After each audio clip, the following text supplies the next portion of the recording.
Hey, what's up, y'all? It's Dr. Paul. I've got Noah's copy of Startling Comics number 48. It's been completely reassembled. We manufactured a new staple for it. Everything lines up quite nicely.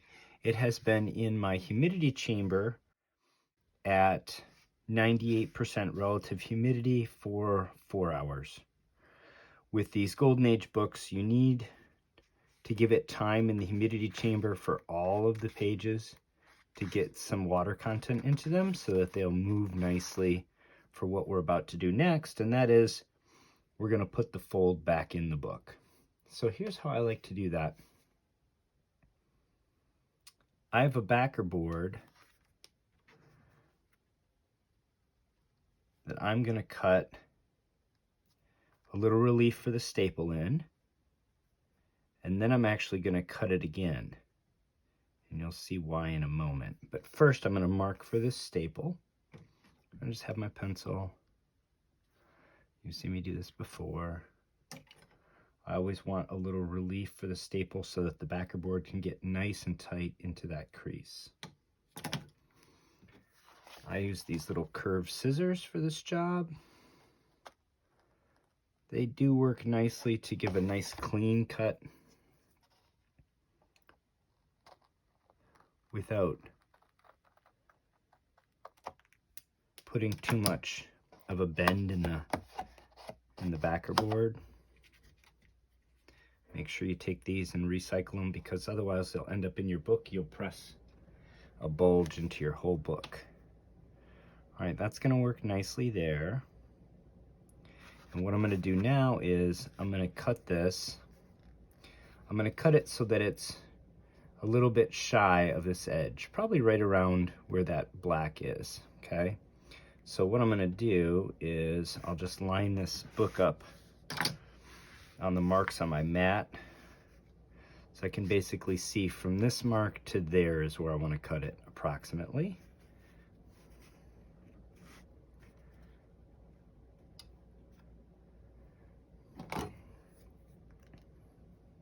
And this doesn't need to be exact. The purpose of doing this is just to create for ourselves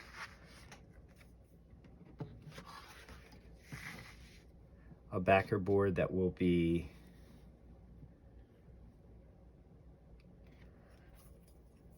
something that the book pages can stick out past.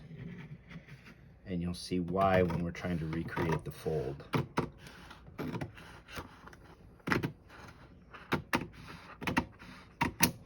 So as I said, that doesn't need to be exact at all.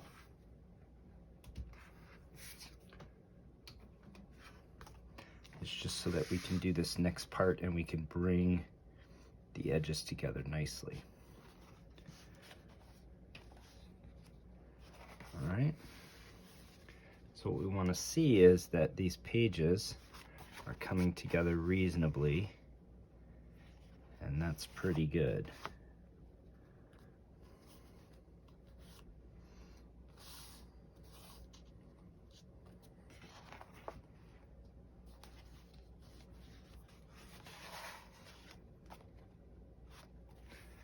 Yeah, that looks really good.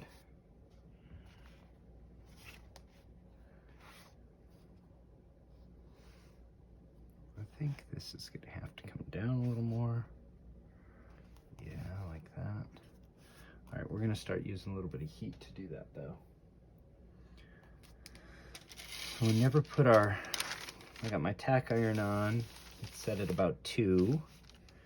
And remember, we're never going to put our tack iron directly on our book. I'm going to just gently go over this spine here with the tack iron. I'm really just letting the weight of the iron bend the pages down right now. You'll notice I don't have the backer board in there really tightly just yet. Just gently putting a nice curve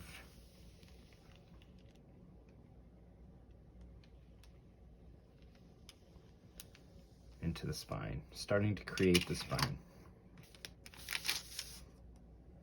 And it's already looking pretty good.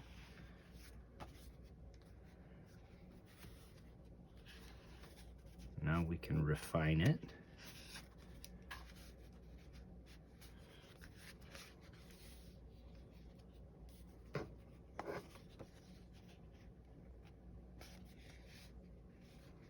Okay, now I'm actually sort of pinching it here, and I have flipped the book over. I want to put a little bit of heat into this side now too. Still just the weight of the tack iron.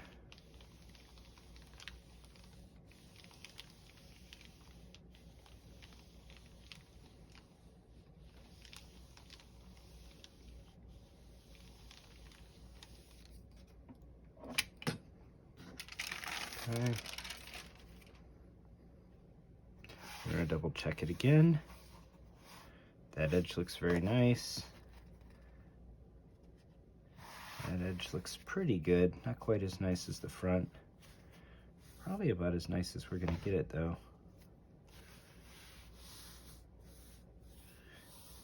Lines up nicely top and bottom. All right. Now we're going to go ahead and put a little bit of pressure into our iron. So I'm going to hold the page right where I want it.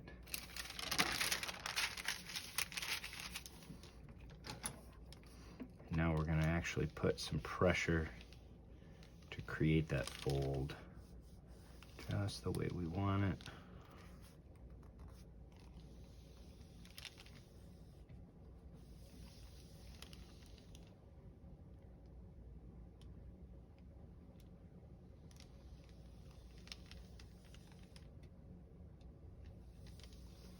I do this both sides.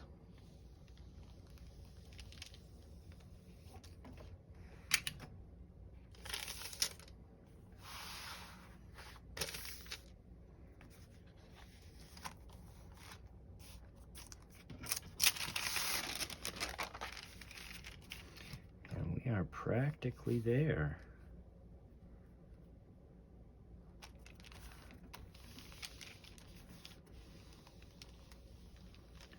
All right, we're going to buffer this up.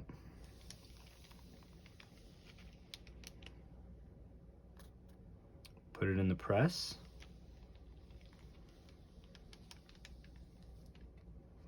And we're almost done with this book. Been a long journey. We spent a lot of time with this book. I think it's a lot better than what we started with. I think Noah's going to be pretty happy. All right, so there you have it. We have a spine. All right, now you see why I cut this backer board, because I wanted to be able to tell that this edge was lining up really nicely, right? And if I had a longer backer board, obviously I can't see, I have to guess at how it's lining up with the other side.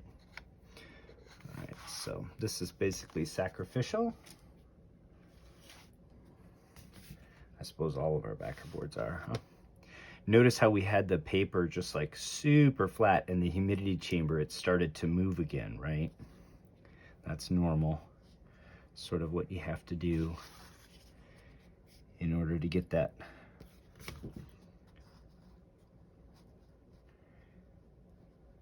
the centerfold crease back in. All right, I'm gonna give it one more quick pass with the tack iron.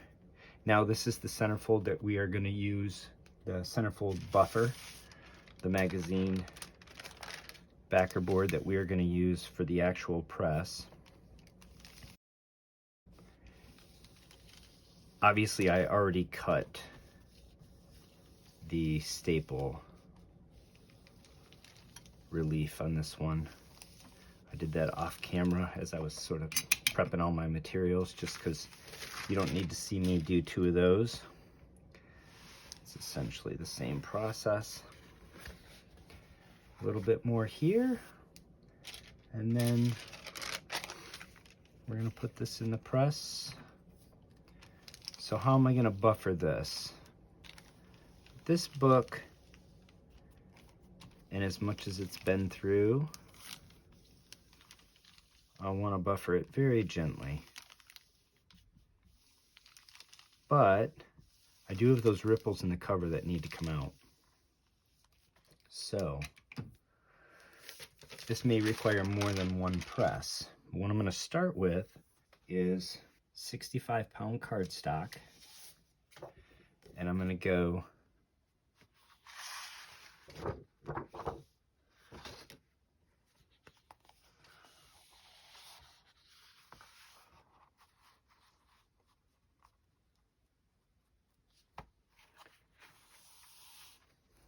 not directly under the cover because I don't want to stuff it in here and create a lot of stress right here.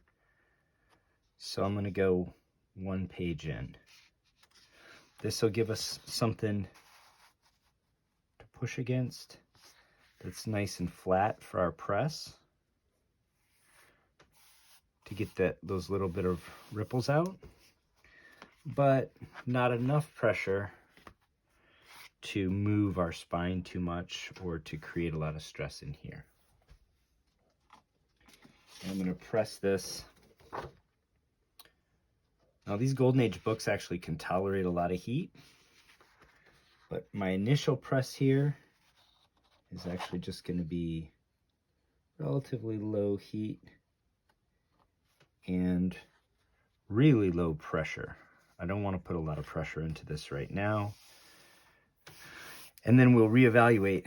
There's a little ripple here that was really bad when we first got the book, and it was gone after our cold pressing, but it's come back with the humidity, okay? I don't want to pop my staple or to indent my staple too much, so this is the buffer that I want. I'm going to put it in the press, obviously with magazine backer boards above and below and my SRP paper, just like you've seen me do before in other series. And I'm going to go about 15 minutes at about 165 degrees, thereabouts. Again, very low pressure. And we'll take it out after that and have a look at it, and we'll make a decision. This may have to be pressed more than once. That's totally normal, and I'd much rather sort of take it easy and get to a nice press slowly than try to do it all in one. So we'll see the results of that soon.